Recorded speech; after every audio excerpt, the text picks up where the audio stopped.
Saludos, bienvenidos a Enfoque. Los cables de Wikileaks vuelven a convertirse en una referencia sobre intentos desestabilizadores de la democracia en América Latina. Según ha declarado el ministro de la Presidencia de Bolivia, Juan Ramón Quintana, los documentos dejan al descubierto los presuntos planes de Estados Unidos para defenestrar el gobierno de Evo Morales. Según ha trascendido, en 2007 la Embajada de Estados Unidos en La Paz instaló un centro de operaciones con 2 planes alternativos que buscaban acabar con el gobierno constitucional e incluso asesinar al presidente del país. Mientras el Ejecutivo de Morales ha anunciado una investigación para confirmar estas filtraciones, Bolivia sigue adelante en su camino para lograr una salida al mar, después del fallo de la Corte Internacional de Justicia de La Haya, que se ha declarado competente para tratar el diferendo con Chile. Hoy en Enfoque analizamos todos estos asuntos que están marcando la actualidad política boliviana y para ello damos ya la bienvenida a nuestros 4 invitados. En primer lugar, Iris Urquidi, miembro de Ahora Madrid. Es un placer. Muchas gracias. También nos acompaña el periodista José Luis Torremocha, analista internacional. Muchas gracias, un gusto estar aquí. En esta emisión de Enfoque damos la bienvenida a Esteban González Manrique, analista internacional y periodista de Infolatan. Es un placer. Gracias. Y también nos da mucho gusto contar con la presencia de Daniel Cristancho, periodista y analista internacional. ¿Qué tal, Joaquín? Encantado de saludarles. Como les comentábamos en la presentación, el ministro de la Presidencia de Bolivia, Juan Ramón Quintana, ha hablado en una rueda de prensa en La Paz, la capital. Lo ha hecho para referirse a los planes desestabilizadores de Estados Unidos. El ministro se ha referido a un libro publicado recientemente, en el que se recogen las investigaciones realizadas por Alexander Main y Dan Beaton del Centro para la Investigación Económica y Política con sede en Washington, a partir de documentos de Wikileaks, como ya les habíamos adelantado. Iris, en un primer momento me gustaría tener una referencia de todo este entramado que, con unos años de retraso, pero aparece ahora en el centro de la opinión pública. Sí, es verdad. Bueno, es una pena ya que tú dices, desde hace algunos años es un entramado que se está desarrollando tanto en Bolivia como a nivel Latinoamérica. Ha empezado el 2008 cuando querían desestabilizar el gobierno de Evo Morales, moviendo a la media luna, como se denominó esa vez, las asociaciones o la sociedad que estaba en contra del gobierno de Evo Morales. Algunos departamentos del país, ¿no? Departamentos del país, sí. Esa es la mirada, ese es el punto de vista de Iris. Esteban González Manrique, ¿hasta dónde es el alcance, hasta dónde se puede hablar, digamos, con mayúsculas de este intento desestabilizador? Bueno, lo primero que habría que decir es que si esto tiene algún viso de realidad, fue a finales de la administración Bush. Yo dudo mucho de estas cosas porque en realidad América Latina desde hace muchos años es un escenario es un sideshow que se dice en inglés, no es una área prioritaria para los Estados Unidos. Hace mucho, desde que terminó la Guerra Fría, hace 25 años, creo que las maniobras graves de los Estados Unidos para estabilizar los gobiernos pasaron hace mucho tiempo. Es como todas las acusaciones que ha hecho Maduro sobre los intentos de asesinato, creo que ya van 20, ninguno ha demostrado ser cierto. Tanto es así que ya la prensa lo ignora, no le hace caso, porque la última vez acusó a Juan Manuel Santos de haber estado detrás. Es un poco absurdo, sobre todo porque el gobierno de Bolivia no le representa la menor problema para los Estados Unidos. Es un país bastante estable. El FMI ha elogiado las políticas económicas de Evo Morales. Sí, pero una precisión. Todos esos elogios han venido después del desempeño de Morales, pero no quiero omitir que la idea transmitida en esos cables de Wikileaks data de 2007-2008, como ya usted apuntaba, de otro momento en la presidencia de los Estados Unidos.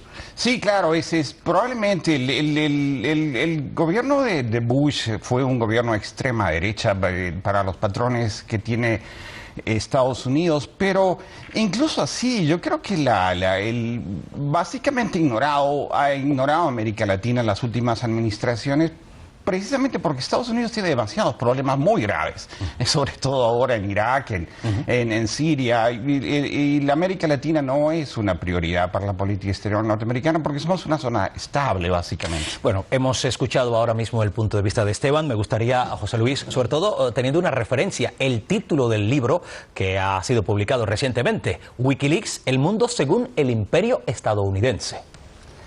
Estados Unidos sigue... Quedan pocas dudas, ¿no? No, que Estados Unidos sigue interesándose por América Latina e interviniendo en todos los países de América Latina. Lo único que ha cambiado de estrategia. Y este desencuentro con Bolivia viene, que se sepa, desde 2008. Pero es que en 2013 el gobierno boliviano echó a la Agencia de Cooperación estadounidense. Es que en 2011 expulsó a la DEA. Y es que en 2008... invitó al embajador de Estados Unidos a abandonar, el señor Philip Goldberg. Por lo que el desencuentro continúa, no se ha cerrado y habrá que ver qué alcance tienen estas filtraciones de Wikileaks. Pero, digamos, no creer que los Estados Unidos siguen teniendo interés en Bolivia, no lo comparto. En su opinión ha cambiado el cómo, pero no el qué. En toda América Latina. Vamos a Cristancho, por favor, Daniel. Yo voy a empezar diciendo que un conocido refrán en Colombia dice que cuando el río suena, piedras lleva. Y yo creo que aquí esto está claro. Hay una intención de los Estados Unidos de seguir manteniendo su injerencia en los países de la zona de Latinoamérica.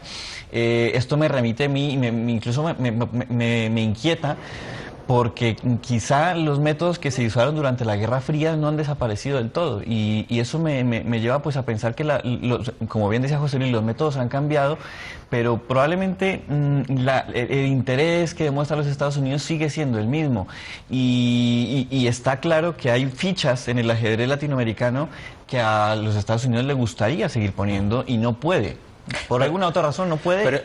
Pero es curioso porque decía antes, Esteban, que en este momento América Latina no es una prioridad para la política exterior de Estados Unidos. Quería responder Iris. Sí, pues yo quiero decir que Esteban está un poco equivocado porque Estados Unidos todavía tiene intereses económicos en América Latina. El interés prioritario está el petróleo de Venezuela, que quiere controlar un poco el petróleo de Venezuela. Otro, que no nos olvidemos que en Bolivia, antes de que entre el presidente Evo Morales, era Estados Unidos quien ponía a los ministros. Vamos a poner entre comillas eso, porque se reunía con los presidentes y les decía, bueno, yo quiero que este hombre entre ministro de gobierno. Entonces imponía dentro de los gobiernos Estados Unidos. Cuando llegó Evo Morales, quiso hacer lo mismo. Evo Morales le dijo, no, te equivocas, estás en mi país y en mi país gobierno yo, no gobierna Estados Unidos. No vas a hacer con Bolivia lo que has hecho antes con otros gobiernos, ¿no? Yo quisiera apuntar una cosa. El propio Raúl Castro, que yo creo que sigue siendo la referencia de la izquierda radical, ha dicho que admira a Obama, que cree que es un hombre honesto.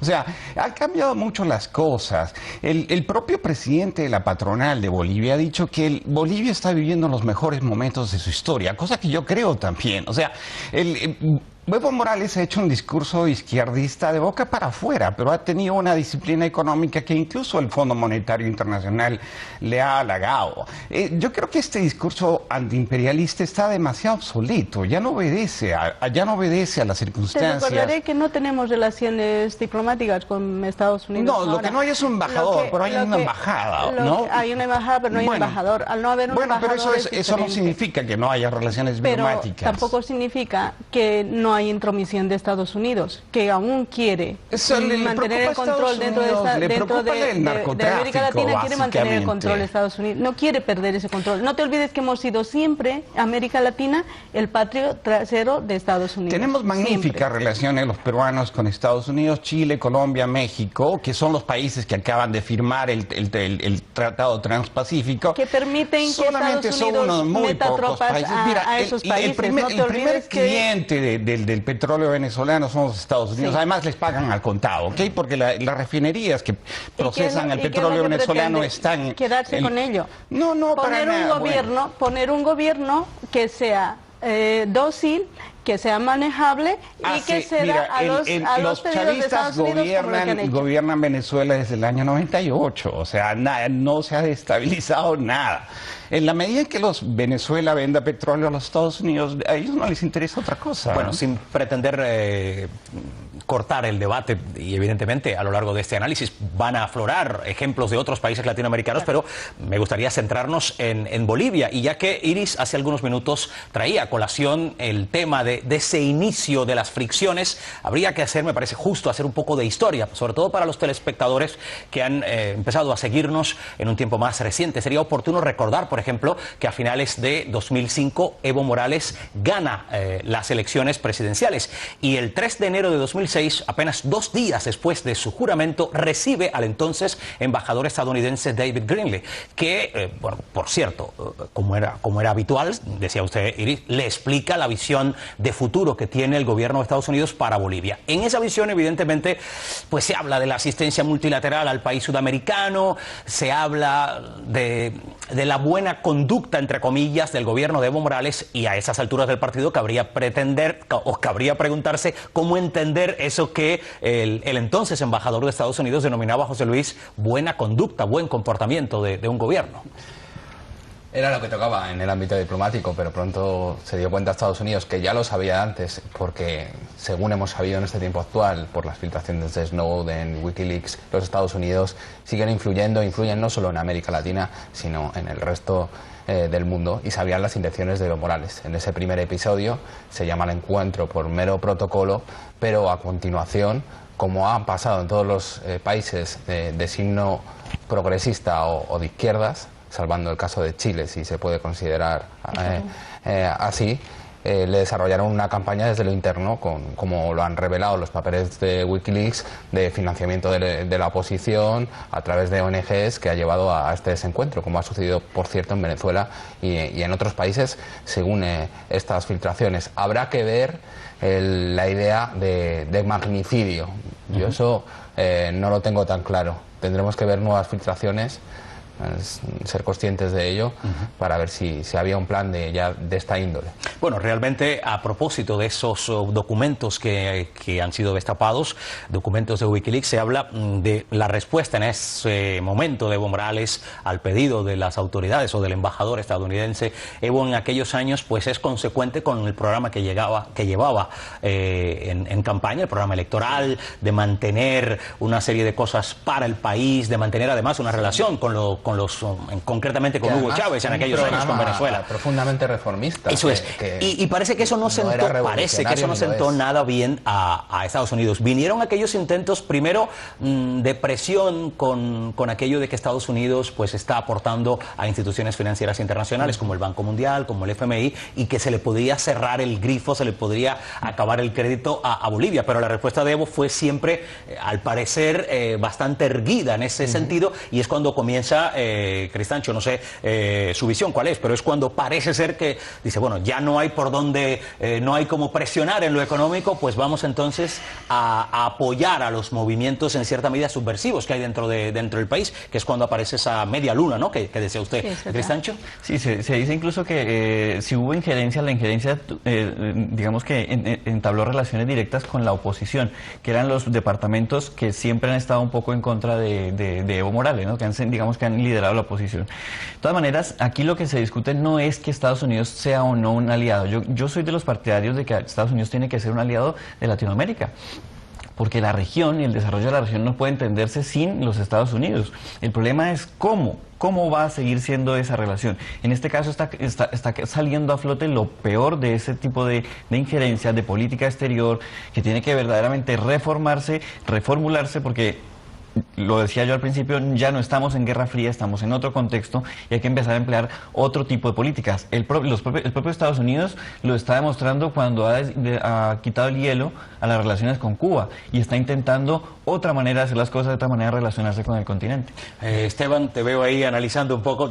Sin embargo, tú eres de los que consideran que la Guerra Fría sí está totalmente terminada, ¿no? Sí, hace 25 años que terminó. Y lo que pasa es que ¿Y los métodos? Los métodos, miren, yo creo que el interés principal de los Estados Unidos es que América Latina no le provoque problemas, y de hecho no los provoca ahora, no en la medida en que por ejemplo, Centroamérica fue un tablero de la Guerra Fría, pero eso terminó con los tratados de paz de Centroamérica ya en el año 96, ha pasado mucho tiempo.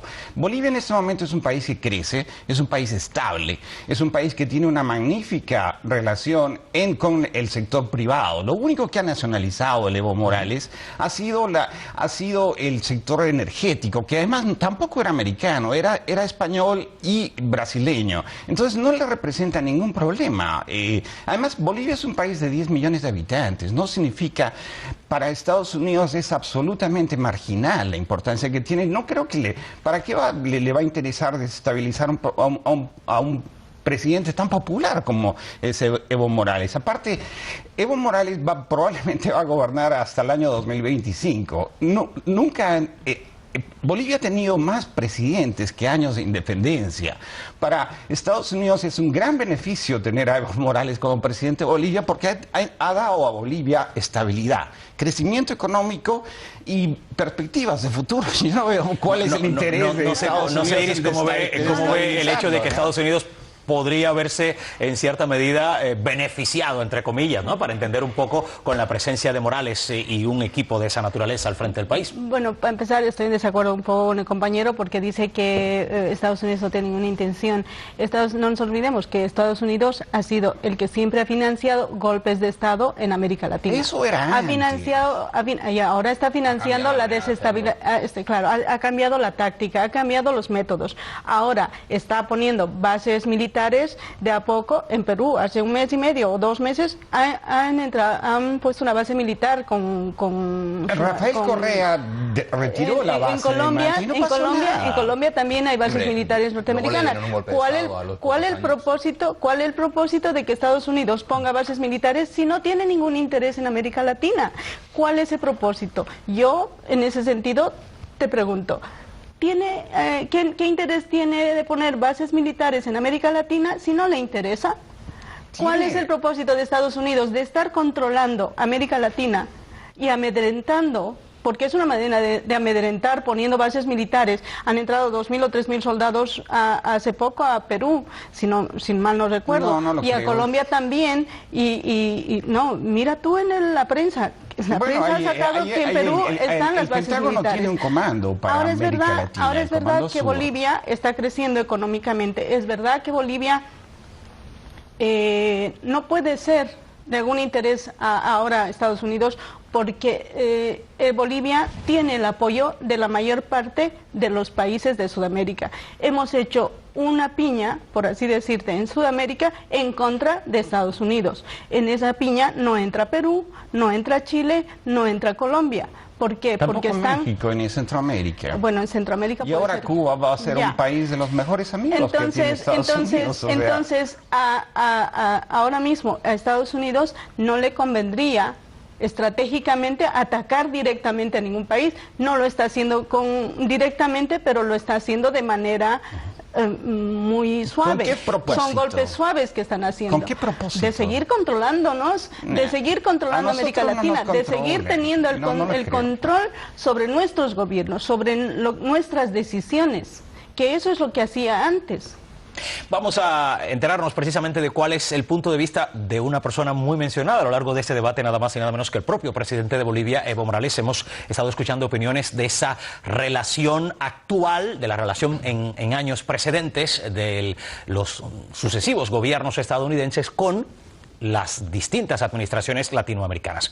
Vamos a ver cuál es ese punto de vista de Evo Morales. Ya saben ustedes que, como es de todos conocido, ha sido muy fiel a sus promesas electorales y que con el paso de los años realmente se ha mantenido en su postura, digamos, de perseverar, de dar a Bolivia un nombre, de poner a Bolivia en el mapa del mundo, no solo por el desarrollo económico, sino también por un protagonismo político. Bolivia y Estados Unidos, como ya han escuchado ustedes, no mantienen relaciones a nivel de embajadores desde el año 2008. El presidente Morales ha explicado hace apenas unos días cuál es la óptica de su gobierno en el sentido de las relaciones bilaterales.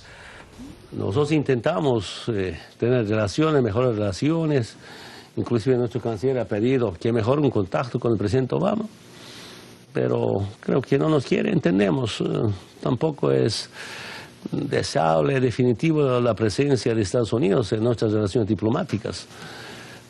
Solo quiero decirles, el embajador, cuando había el embajador de Estados Unidos en Bolivia, me dijo: presidente Evo, usted no puede tener relaciones diplomáticas ni con Cuba, ni con Irán, ni con Venezuela. La respuesta ha sido, ¿no? Nosotros tenemos derecho a tener relaciones diplomáticas con todo el mundo. Si tuviéramos plata, tendríamos embajador en todo el mundo. Aquí nadie nos va a prohibir con quién debemos tener relaciones diplomáticas y con quién no. Igualmente viene un grupo de congresistas, como dar instrucción. Presidente Evo, no relaciones diplomáticas ni con Cuba ni con Irán. Ahora, nosotros no hicimos caso, rechazamos. Ahora siento que él nos hace sí a nosotros. Ahora tiene relaciones diplomáticas con Cuba y con Irán, Estados Unidos. ¿No? Todo lo contrario. Bueno, pues ahí veíamos al presidente boliviano, decía que nadie les va a prohibir con quién deben tener relaciones diplomáticas y con quién no, y traía dos ejemplos muy actuales, por cierto. Vienen a decir dos cosas. La base del éxito de Evo Morales ha sido que ha conseguido que Bolivia sea un país más soberano y sobre todo transmitirlo a su población a base de reformas. No han nacionalizado los hidrocarburos, simplemente aumenta el control del Estado y como no tenía las infraestructuras para hacerlas nacionales ha atraído más inversión extranjera. Y por otra parte, lo que dice Evo es que el panorama ha cambiado. Hace un relato, una síntesis de los últimos años del gobierno Obama. Evidentemente, la parte final de Obama va a un cambio de estrategia por parte de los Estados Unidos, sobre todo en América Latina. Por eso tiene tanto interés, aparte del interés económico que puede haber detrás, en normalizar las relaciones con Cuba, en acabar con el conflicto que afecta a Colombia, incluso con el conflicto fronterizo entre Bolivia y Chile. Hay un cambio de estrategia. Del que luego hablaremos. Cambio de estrategia del gobierno de Estados Unidos, según José Luis, no sé cómo lo ve Cristancho. No nos olvidemos, Joaquín, que Estados Unidos todavía nos retira el bloqueo a Cuba. O sea que del todo no ha cumplido con Cuba del todo. Depende del Congreso, ¿no? No es cuestión de Obama. Sí, a mí me llaman la atención dos cosas. Decía ahora Manrique que evidentemente ya no es el tipo de injerencia, y en eso sí estamos de acuerdo. Pero también hay que decir que una cosa es Obama y otra cosa es la Agencia Nacional de Seguridad de los Estados Unidos. Recordemos que cuando salieron a la luz los cables, o gran parte de los cables, al presidente Obama lo pillaron por sorpresa. Estaba en una comparecencia, me parece que en Berlín, con la canciller Angela Merkel, y él tuvo que poner la cara porque no sabía lo que estaba pasando. Es decir, una cosa es Obama y la cara que transmita Obama, y otra cosa es la agencia de seguridad y los métodos que está empleando pues para poder, digamos, interceptar o ingerir en los países de la zona. Y luego hay dos cosas que me llaman la atención de los casos de Wikileaks, concretamente en Bolivia. La primera, que no ha habido hasta el momento ningún desmentido. Es decir, los cables están allí, se publica el libro, pero no hay ningún desmentido. Y la segunda, la poca repercusión que ha tenido en los medios de comunicación. Si este cable fuese o involucrase a un país, por ejemplo, un país como México, incluso subamos el nivel a un país como Francia, un país como incluso España, yo me imagino que esto sería un tema de repercusión nacional y estaría incluso mundial y estaría en la portada de muchos medios de comunicación. Pero claro, como es Bolivia... ¿Habla usted de ninguneo? Yo creo que sí, yo creo que en este caso sí. Pasó incluso cuando a Evo Morales se le acusó de llevar en el avión a Edward Snowden. Recordemos que había una clara decisión de los Estados Unidos digamos, de interferir en el viaje que tenía, en la gira europea que llevaba en ese momento, y que prácticamente le bajaron del avión. Digamos, para entendernos un poco, quizás que en las relaciones internacionales hay países de primera, de segunda o de tercera, hay una especie ahí de... Yo creo que sí, y Bolivia, nivel, ¿no? Y Bolivia entraría, digamos, en una especie de rango inferior. ¿Y quién define eso? Los mismos que llevan a cabo este tipo de injerencias y este tipo de políticas. Es decir, los Estados Unidos, aunque han cambiado la estrategia, siguen ingiriendo y siguen definiendo quiénes son sus aliados de primer orden y quiénes son los aliados de segundo orden. Bueno, de acuerdo a esas revelaciones de las que hemos venido hablando, que aparecen en el libro Wikileaks, El Mundo según el Imperio Estadounidense, la Embajada de Estados Unidos en La Paz instaló en 2007 un centro de operaciones para llevar adelante un golpe de Estado que era, digamos, el plan A. Pero curiosamente había un plan B, era el magnicidio, el asesinato del presidente Evo Morales. El gobierno boliviano ha pedido al legislativo que investigue esos presuntos planes y evidentemente ahora vienen muchas preguntas. Si aquello fue verdad, si aquello fue del todo así, ¿y cómo va a quedar ese pretendido acercamiento entre Estados Unidos y Bolivia? Recordemos que en el mes de agosto los gobiernos de ambos países habían dado un primer paso para mejorar sus nexos bilaterales. ¿Qué puede suponer, Manrique, este nuevo bache en los vínculos entre los dos países? Bueno, habría que otorgarle, Mayo, bastante credibilidad a estas filtraciones. Yo dudo mucho de estas cosas, porque en primer lugar, el último magnicidio que ocurrió en América Latina de un presidente, ¿cuál fue? Pues el de Salvador Allende, ¿no? Fue el golpe de Estado. O sea, creer que los Estados Unidos va a cometer un asesinato de un presidente popular, yo creo que es totalmente absurdo. No le otorgo ninguna credibilidad.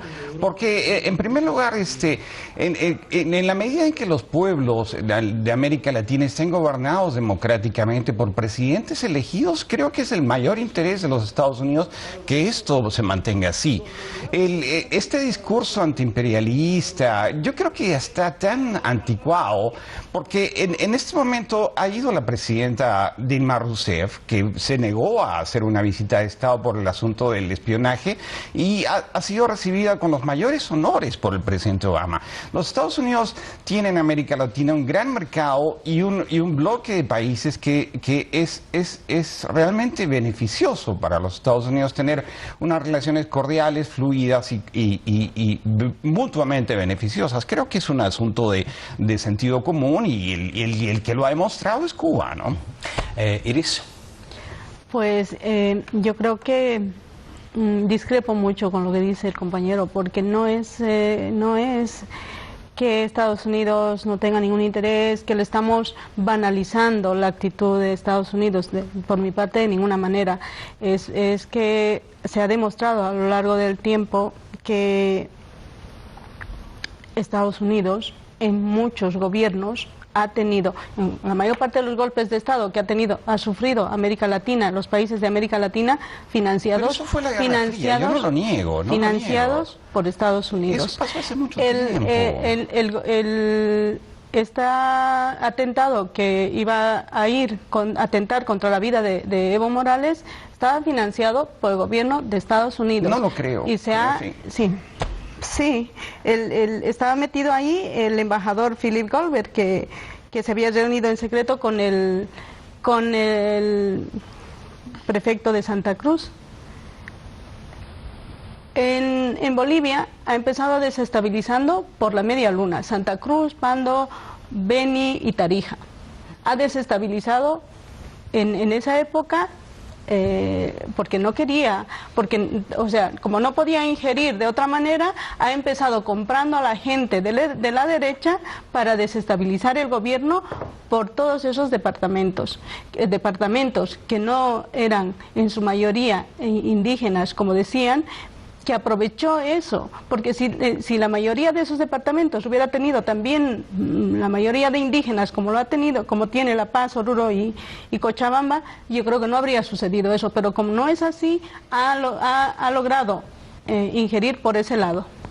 Es la mirada, el análisis de unas noticias que evidentemente hubiéramos querido, decía Daniel, que lo lógico que hubiese una mayor resonancia, porque se trata de acusaciones sobre el asesinato de un presidente. Vamos, hablando precisamente de ese reflejo mediático, vamos a examinar cómo aparecen este y otros asuntos de la actualidad política boliviana en diversos medios de comunicación.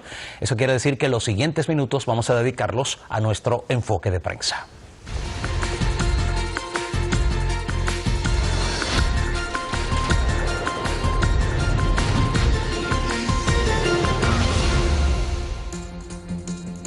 El canal de noticias Hispan TV titula en su página web: Libros sobre Wikileaks. Estados Unidos evaluó matar a Morales en 2008, según informaron Alexander Main y Dan Beaton, autores de los capítulos del citado libro y miembros del Centro para la Investigación Económica y Política con sede en Washington.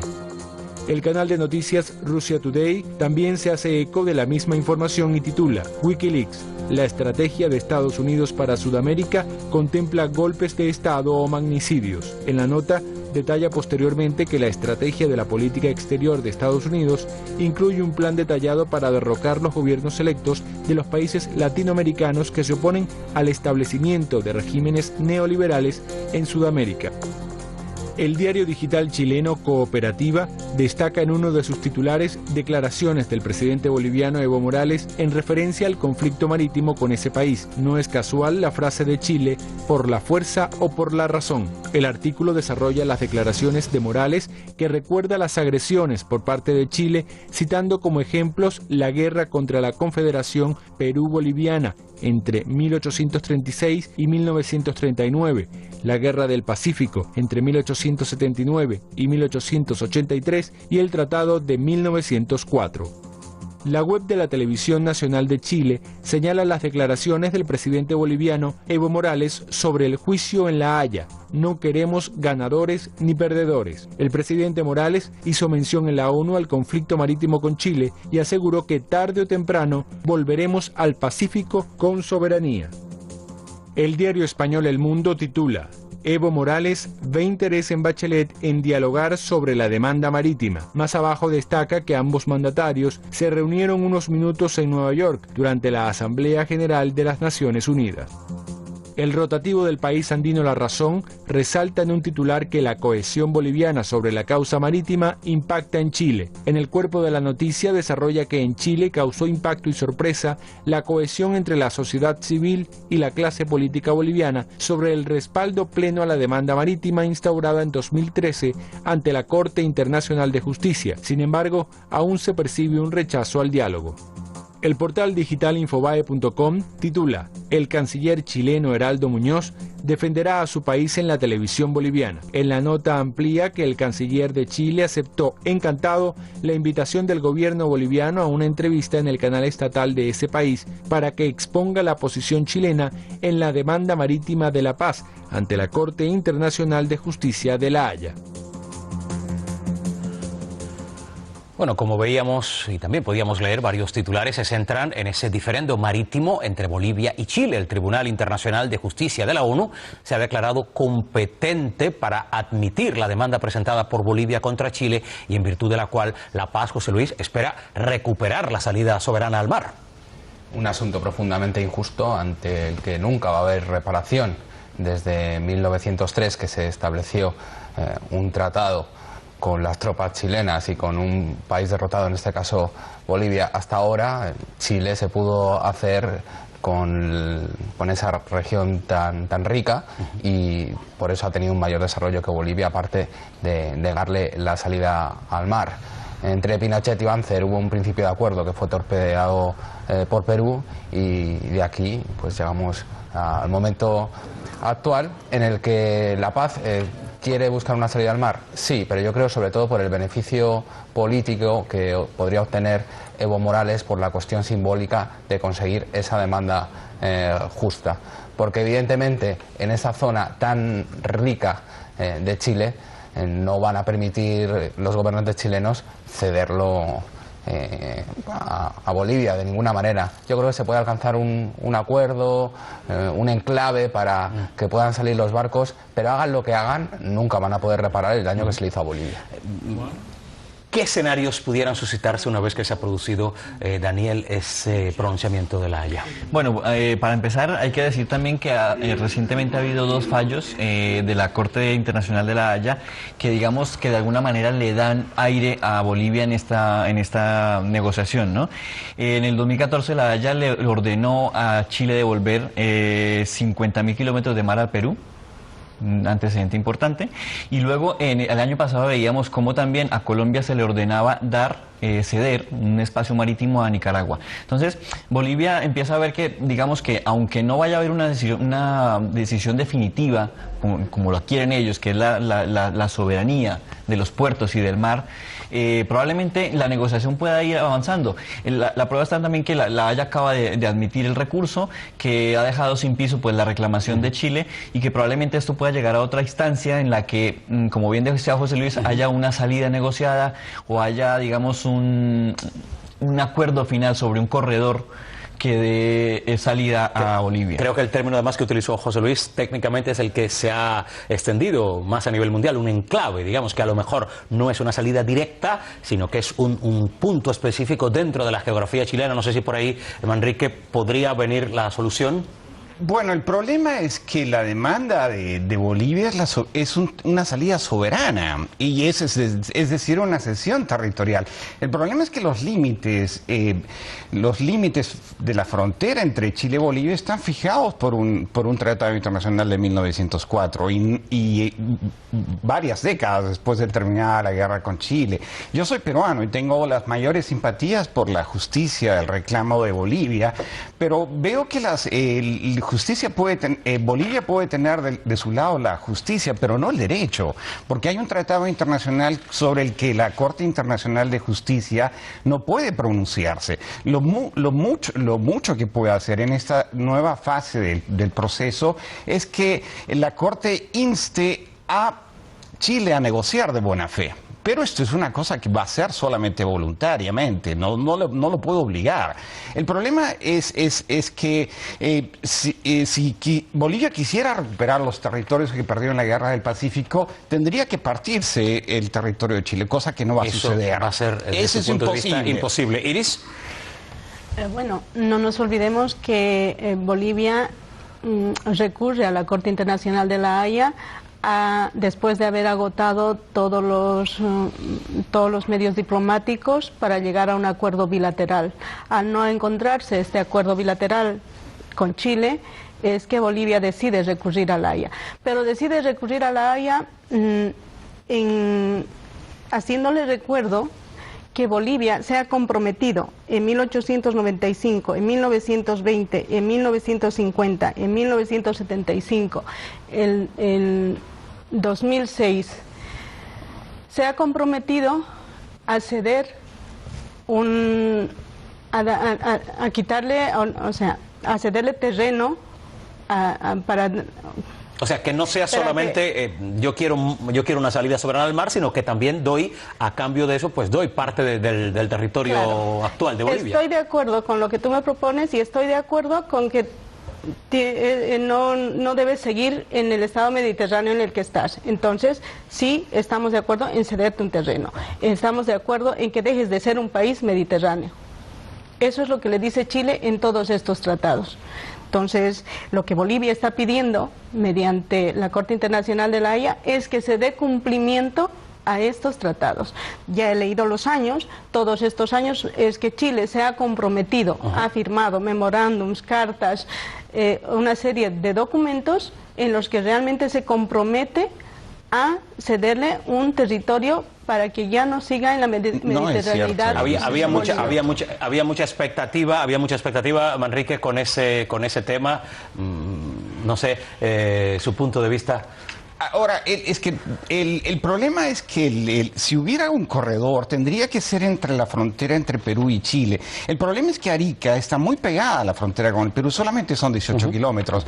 Y Arica sería la solución, porque es un puerto, sería la salida natural al mar. Lo que pasa es que Arica es una ciudad de 250.000 habitantes, que es muy chilenos. O sea, en Arica hay banderas de Chile en cada balcón. Es una ciudad de frontera y por lo tanto no tiene margen. Un sentimiento nacional ahí Exactamente. Además, al Perú no nos interesa perder una frontera con Chile, porque entre Tacna y Arica son ciudades simbióticas. Esa es una pregunta muy curiosa, porque muchos analistas por estos días dicen, ¿deberá Perú también formar parte de este conflicto? Tenemos derecho a pronunciarnos, porque la frontera entre Perú y Chile quedó fijada en el Tratado de 1929 y hay una cláusula por la cual el Perú tiene que dar su anuencia a cualquier cesión territorial de Chile sobre territorios sobre los que el Perú ejerció su soberanía. Bueno, pero vamos a escuchar de todas maneras el pronunciamiento de cada uno de los representantes, tanto de Bolivia como de Chile, ante el Tribunal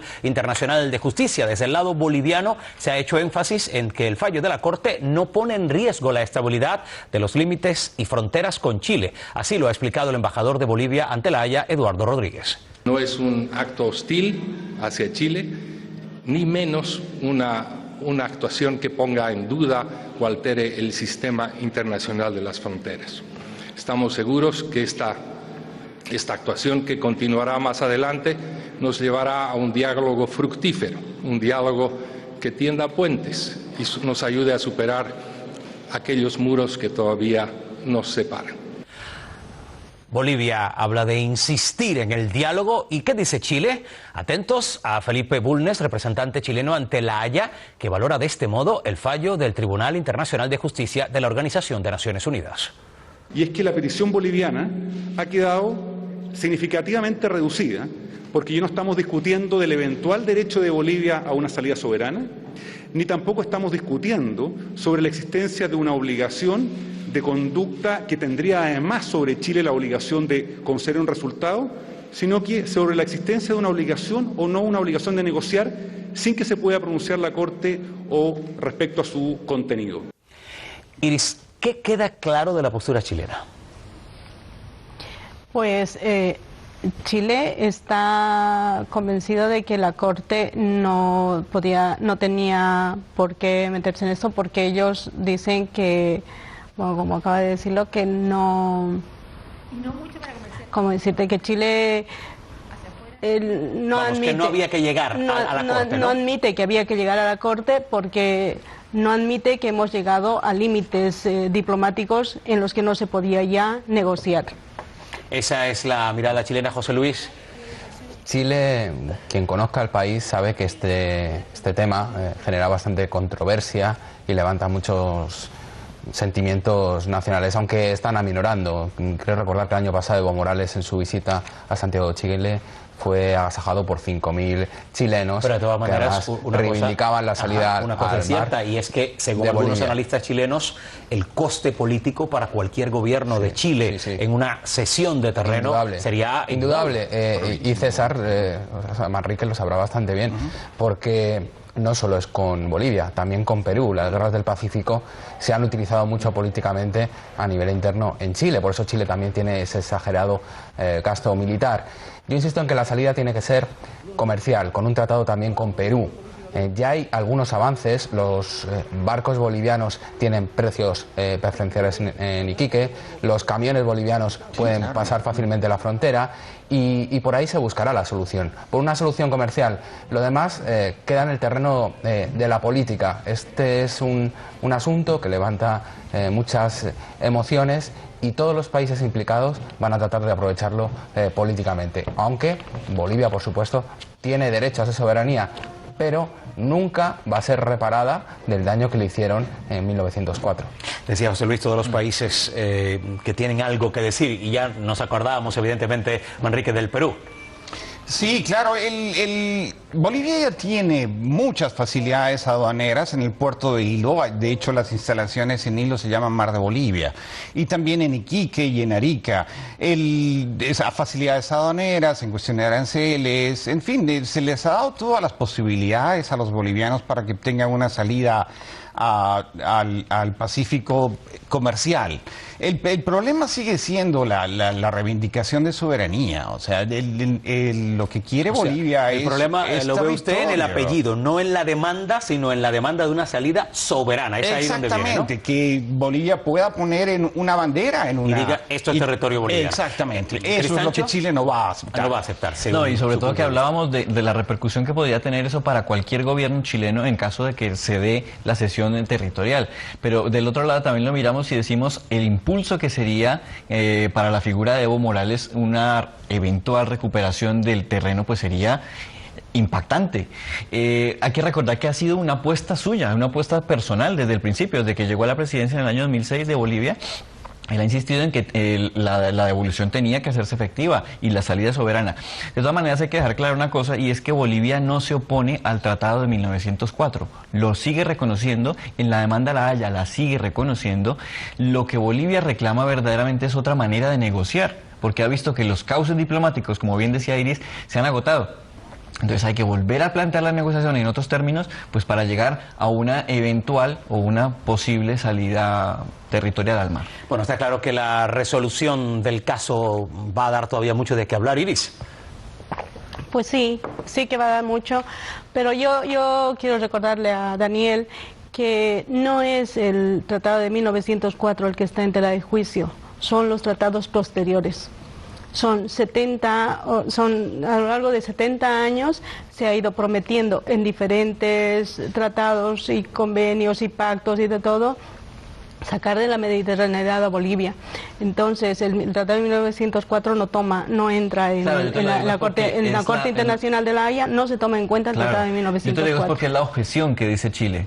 Chile se basa en el Tratado de 1904 y aún así Bolivia cuando va a la Haya dice no, es que nosotros no desconocemos el tratado. Nosotros queremos otra forma de negociar. Nosotros no es que desconocemos ese tratado, sino que nosotros nos referimos a tratados posteriores al de 1904.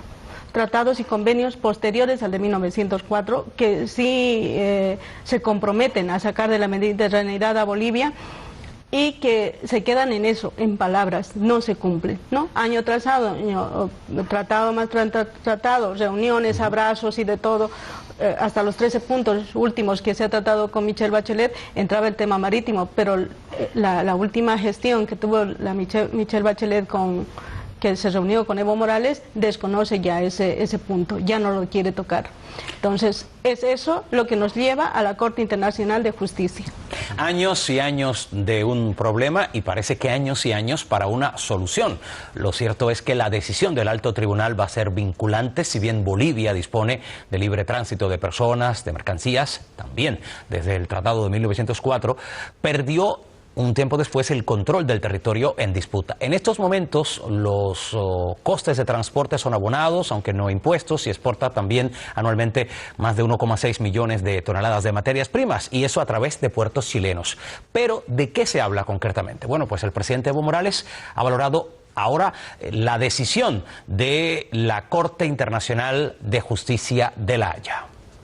Pero evidentemente se ha dado un paso importante con la resolución de la Corte Internacional de Justicia. Estamos seguros que se nos hará justicia, porque el mensaje del juez, el presidente de la Corte Internacional de Justicia, ha sido muy interesante. Algunas autoridades de Chile, como el canciller, dijo, no hay nada pendiente con Bolivia. El Haya dijo que hay un tema pendiente. Bueno, pues Evo Morales considera que tarde o temprano, por justicia y con el apoyo del mundo entero, Bolivia va a volver al Pacífico con soberanía. Aunque está claro una cosa, muchos han querido destacar ese tono, en cierta medida, conciliador de su mensaje. No se ve a un Evo Morales, digamos, fustigando al gobierno de Chile, Cristancho. Ni incisivo, ni... Yo recalco eso, el solo hecho de que él reconozca el Tratado de 1904 ya da pie para ver en qué tono se va a dar la negociación. Y de todas maneras, él llega a La Haya no en una actitud de confrontación ni de una belicosidad, ¿no? Él llega pues con las mejores intenciones, repito, porque es una apuesta personal. Tanto así que en la Constitución del año 2009, la salida al mar, al Pacífico, está contemplada como un derecho constitucional. Entonces ya vemos hasta dónde tiene el alcance de esa propuesta para él y para los bolivianos.